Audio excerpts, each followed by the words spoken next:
설교 제목이 좀 심각합니다. 그래서 여러분 설교 듣기도 전에 마음을 꼭꼭 닫아 잠그는 일이 없기를 바랍니다.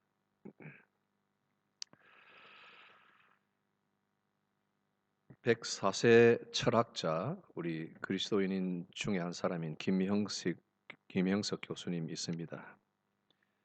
한번 이런 이야기 한 거 들었는데, 시중에 스님의 책이 목사님들의 책보다 더 잘 팔리더라. 스님의 책은 베스트셀러가 있는데 목사님들 책은 뭐 거기에 비해서는 좀 적다, 이런 이야기를 하시는데, 그 이유를 이렇게 말씀하십니다. 스님들은 삶에 대해서 이야기를 하는데 비해서 우리 목사들은 교리에 대해서만 이야기를 한다, 이렇게 이야기합니다. 그러니까 뭐 삶의 현실 감각이 떨어지는 그런 교리만 자꾸 해대니까 사람들이 좋아하지 않는다는 이야기죠. 예, 아주 일리가 있는 그런 말씀이고 부분 공감하지만 제 생각은 약간 다릅니다.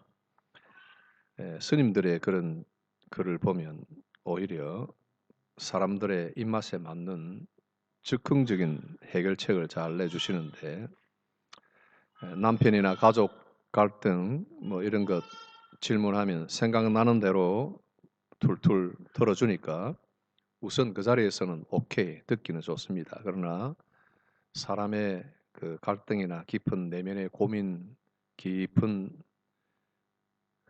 심년까지 내려가는 데는 아마도 접근이 어려울 것입니다.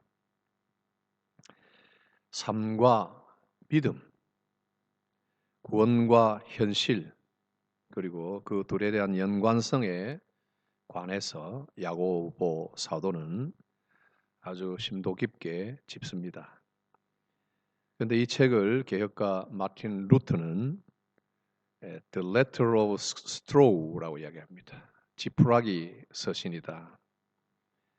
로마서와 같이 하나님의 은혜로 인한 믿음이 강조된 바울 서신에 비해서 대조되는 행위가 강조됨으로써 이건 좀 무게감이 떨어지고 뭔가 지푸라기에 지나지 않는 그런 서신이다.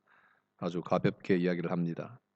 그러면 과연 이 가볍게 이야기한 지푸라기에 불과한 소위 말하면 삶에 집중된, 사람의 행동에 집중된 이 책을 사람들이 다 좋아할까요?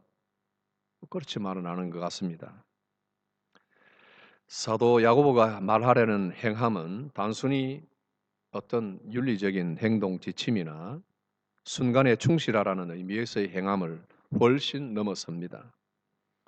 12, 13절 보면 심판이란 말을 세 차례나 언급하면서 행함을 심판에다가 갖다 대고 믿음 자체에 대한 생사 여부, 그 믿음이 죽었는지 살아있는 믿음인지 그 생과 사의 여부에 대한 규명에 대한 요구로서 행함을 들므로써 구원 얻는 살아있는 믿음을 가진 자들을 향해서 삶이 담아내는 행위 하나하나가 가지고 있는 심각한 연관성을 짚어줍니다.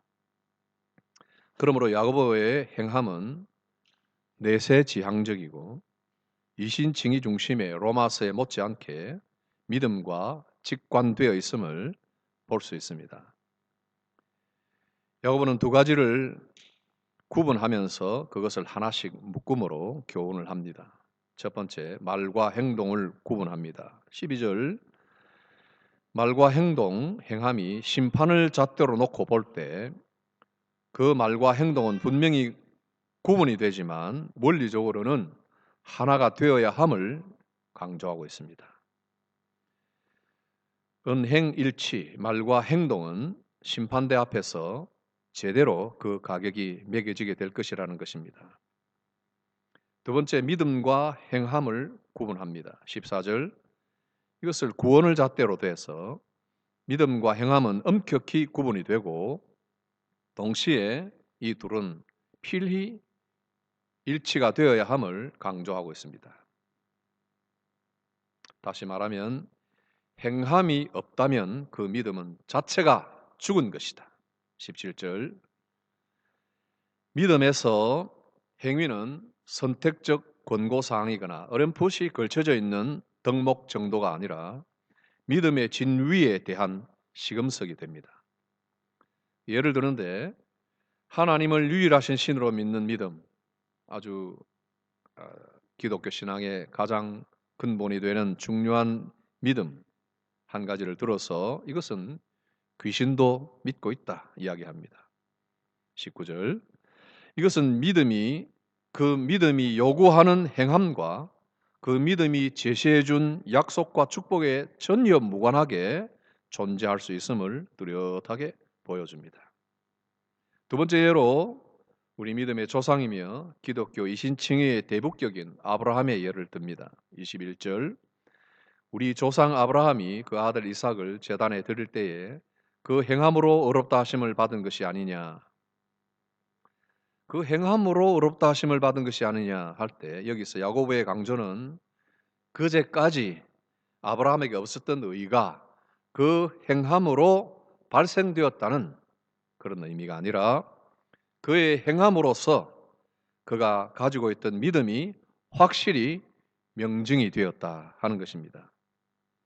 제가 증명과 명증을 이렇게 사용할 때 증명을 사용하지 않고 명증을 사용합니다. 오히려 이것이 분명한 사인이 된다는 의미죠. 그래서 이건 단지 내 믿음에 대한 어떤 증거물로 내놓는 것이 아니라 그 행위가 믿음 자체를 명증해 준다는 거죠. 이름을 바로 붙여주고 증명해 준다는 이런 강한 내용을 제가 담고 이 명증을 이야기합니다. 예를 들어서 22절에 이렇게 이야기합니다. 믿음이 그의 행함과 함께 일하고 행함으로 믿음이 온전케 되었다고 말씀합니다. 함께 일하고라는 이 헬라어 동사 수넬게오라는 동사는 양편이 동등선상에서 협력하여 서로를 완전하게 만든다는 뜻입니다. NIV 성경 가진 분들, His faith and his actions were working together 이렇게 이야기합니다. faith와 action 이 두 가지가 어떤 것이 사륙제, 삼칠제, 일구제로 치우친 것이 아니라 구원이라는 잣대에 올려놓을 때 그 무게가 똑같이 100%라는 것입니다. 하나가 없으면 하나는 완전치가 않습니다. 믿음과 행함이 동시선상에서 믿음은 행위로 나타나고 행위는 믿음으로 명증이 되어서 완전에 이른다는 것입니다. 여기서 야고보가 이 행함의 가장 쉬운 예로 든 것이 바로 구제입니다. 15절. 만일 형제나 자매가 헐벗고 일용할 양식이 없는데 평안히가 따뜻하게 해 배부르게 하라 하며 그 몸에 쓸 것을 주지 아니하면 여기에 어떤 선이 있겠는가? 여기에 너의 믿음에 어떤 유익이 있는가? 없다 하는 것입니다.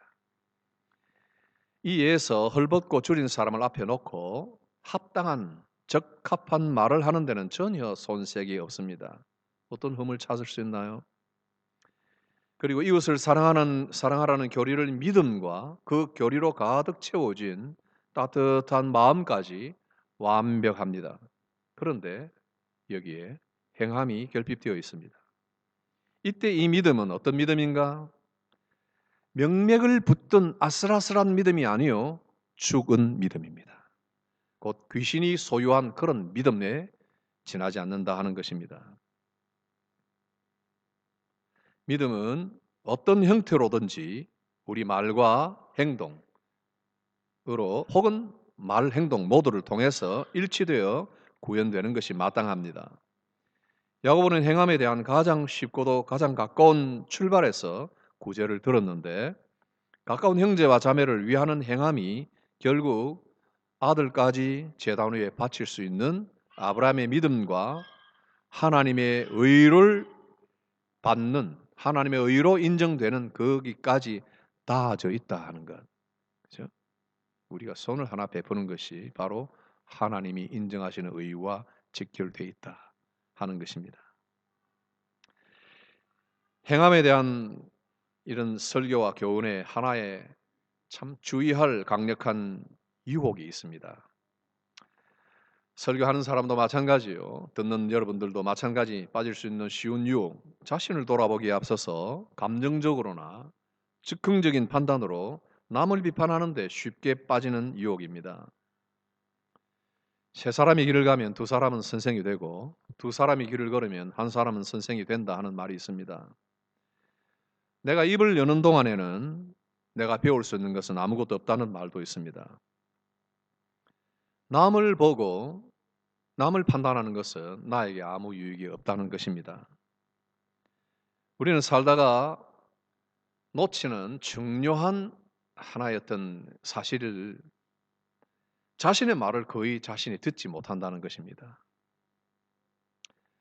나의 행위와 나의 얼굴이나 나의 모든 말은 내가 아는 것보다 다른 사람이 더 많이 보고 더 확실히 분별하고 더 많이 안다는 겁니다. 내 목소리를 높이면 높일수록 나는 그 말을 듣지 못해요. 나의 정제되지 않는 어떤 쏟아놓는 말들을 누군가가 녹음을 눌러서 1분이고 2분이고 5분이고 녹음을 눌러서 다시 틀어주면 놀라지 않을 사람이 이 세상에 한 사람도 없을 것입니다. 내가 이런 말을 했다고? 내가 이런 억양으로 했다고? 내가 이런 어쩌로? 깜짝 놀랍니다. 그 바로 다음 순간에. 제가 이 자리에 없기 때문에 예를 드는데 한 성도가 나와 가장 가까운 한 성도가 자기 아들에게 수학 문제를 가르치다가 뭔가 대화가 잘 안 됐든지 소리를 높이고 하더니 더 높이기 시작했습니다. 제가 녹음기를 딱 옛날 녹음기는 플레이하고 레코더 두 개를 딱 누르잖아요, 그죠? 딱 눌러서 그 대화하는 문 옆에다가 방문 옆에 방고 문거리에 걸어두었습니다. 그 대화 끝나고 그 다음에 집사람을 불러서 내가 집사람이라 했나요? 아니죠. 집사람은 someone in house잖아, 그죠? 뭐 여러분 다 집사람이잖아요. 내가 그래서 다시 들려주니까 정말 놀랐습니다. 아니, 말을 할 때는 언제고 여러분들이 말을 들을 때 놀랄 때는 또 뭡니까? 나는 그렇게 놀라는 걸 보고 내가 놀랐습니다. 여러분도 어떻게 생각하세요? 여러분들 하는 말을 내가 다 알고 한다고 생각하세요? 절대 아닙니다. 나는 그때 100% 확신을 했어요. 내가 과연 오늘 복음에 합당한 삶을 사는가?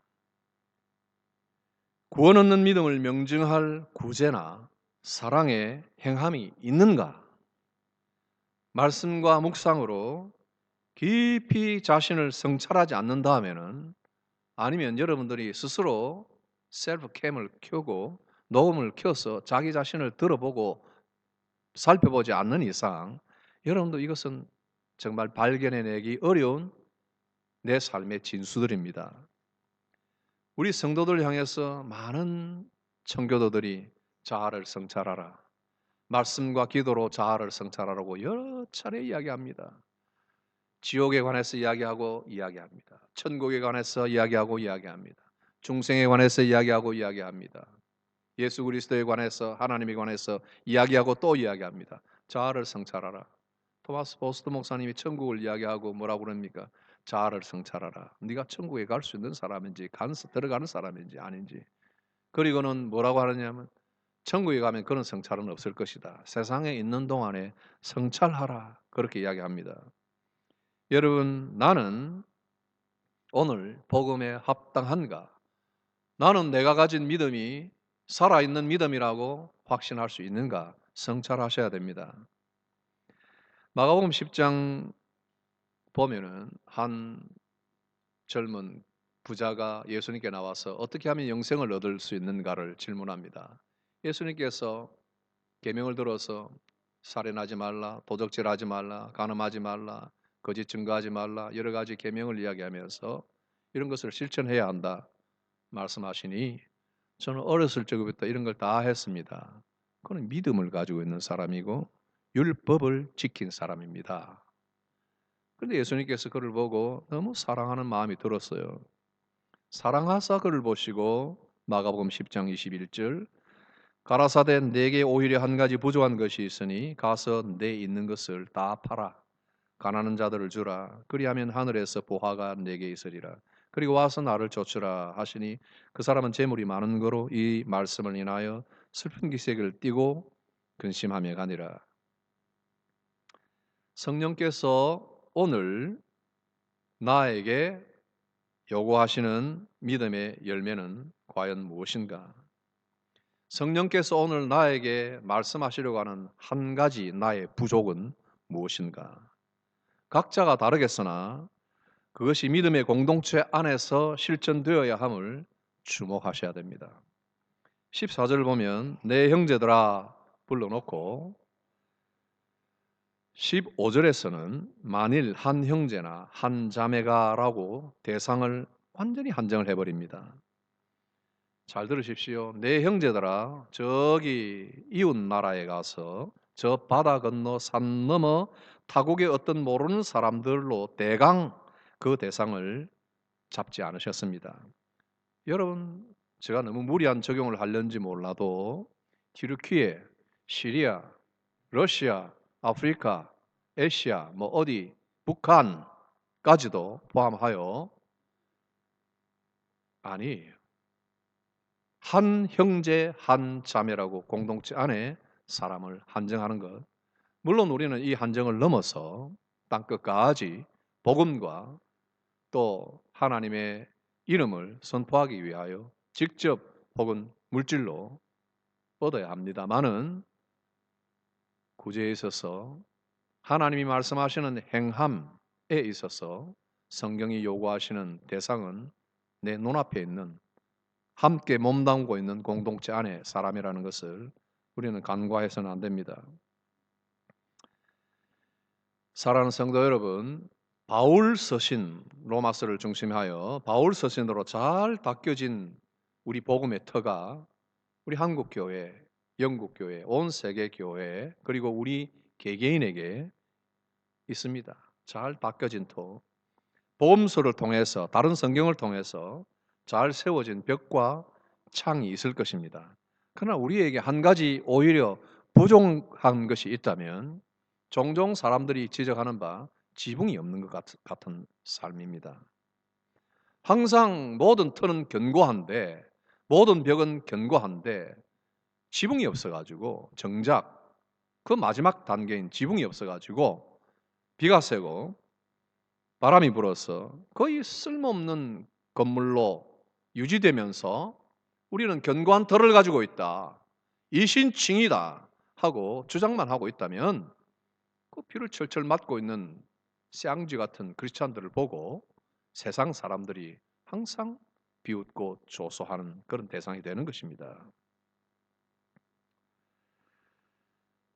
구제는커녕 때때로 우리 스스로를 자책할 수밖에 없고 우리 스스로를 비관하고 또 좌절할 그런 경우도 있습니다. 우리는 구제를 받아야만 할 처지에 놓일 수 있나요, 없나요?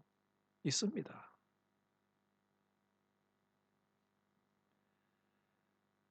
그런 경우에도 우리가 기억해야 될 것은 하나님께서 그런 광야와 같은 시간을 지나는 동안에 먹을 것을 주시고 입을 것을 주신다는 그 믿음을 가져야 할 것이고 우리를 애굽에서 구원하실 뿐만 아니라 공급하시고 끝까지 약속의 땅으로 인도해 가실 하나님을 한벌 옷과 한벌 신으로도 믿고 의지하며 거기에서 자괴하고 좌절해서는 안 된다는 것입니다. 물론 꼬여야 할 때가 있고 물론 빌어야 할 때가 분명히 있습니다. 그러나 그렇다고 하여 우리가 자괴하고 비관하고 남을 원망하는 그런 자리에 들어가서는 결코 안 된다는 것입니다. 심지어 당장 오늘 밤도 잠잘 곳이 있는데 내 집이 없다고 탄식하거나 먹을 것이 여전히 넘치는데 잔고가 부족하다고 탄식하거나 등등 알고도 행하지 못하는 자괴감으로 많은 현대 그리스도인들의 치명적인 동반자로, 한쪽엔 자괴감, 한쪽에는 불평, 차이 채워지지 않는 그런 마른 샘과 같은 그런 마음을 양쪽에 들고 잔뜩 어깨에 짊어지고 사는 그런 크리스찬들이 많이 있다고 저는 봅니다. 나의 연약함이나 무력함, 나의 심지어 피지컬 혹은 스피리추얼 무력감, 가난함, 이런 것들은 여러 심리학이나 또 뭐 어떤 위로의 말로서 좀 위안을 받을 수가 있을는지 몰라도, 이런 모든 생각들의 대부분은 인본적인 핑계고 성령으로 나는 것이 아니요 오히려 마귀의 속임수요 죄의 뿌리에 기인된 그런 연약과 무력과 빈곤감과 굶주림과 주림과 허기일 수 있습니다. 이스라엘 백성들이 출애굽하여 단 3일 만에 마실 물이 없어서 모세를 원망하고 하나님을 원망한 거 기억하시죠? 이스라엘 백성들의 그 광야 모든 생활은 그런 채워지지 않는 것들로 인해서 어쩌면 생활의 가장, 생명의 가장 기본적인 절실한 필요에 의해서 오히려 원망을 드러내고 자기들의 속셈을 다 드러내고, 차라리 애굽 땅에 돌아갔으면 고기 솥가마를 그리워하고 거기에서 노예살이 하던 그건 잊어버리고 거기에서 부추 먹고 뭐 고추 먹고 맴맴하던 그런 시절이 너무나 좋았다, 이따위 소리를 했지 않습니까? 오늘 우리에게 이런 불순종과 마귀의 속임수, 그런 것들이 우리 마음속에 남아있는데 그것을 얄팍한 인간 심리로 감싸주면서 함께 동반하고 동거하고 있다면 우리는 이것을 과감하게 뿌리를 뽑아서 던져야 할 것입니다. 우리 속에 무정함과 감사치 않음과 분노와 원망들은 이건 성도에게 합당치가 않다는 것입니다. 일용할 양식을 오늘도 주시는 하나님께서 넘치는 우리 생명을 위한 은혜와 영혼을 위한 공급들을 해주실 때 우리에게 만약 여분이 있다면 이것을 더 쌓으려고 할 것이 아니라 나누는 것이 바로 성령이 원하시는 일입니다. 그리고 자선이 출발점이 되어서 우리가 가슴으로 믿는 바 복음의 모든 진리가 손과 발과 얼굴을 통해서 드러나야 할 것입니다. 내 가진 것으로 구제하지 가지지 않는 것으로 빌려서 구제하는 건 아닙니다. 내 가진 것으로 구제하고 내 신앙과 인격을 다하여 이웃을 사랑하며 섬기는 것입니다. 이것이 주님을 좇는 제자도요 살아있는 믿음의 삶의 표본입니다. 기도합시다. 하나님 아버지, 우리에게 주신 놀라우신 구원과 복된 믿음을 감사합니다.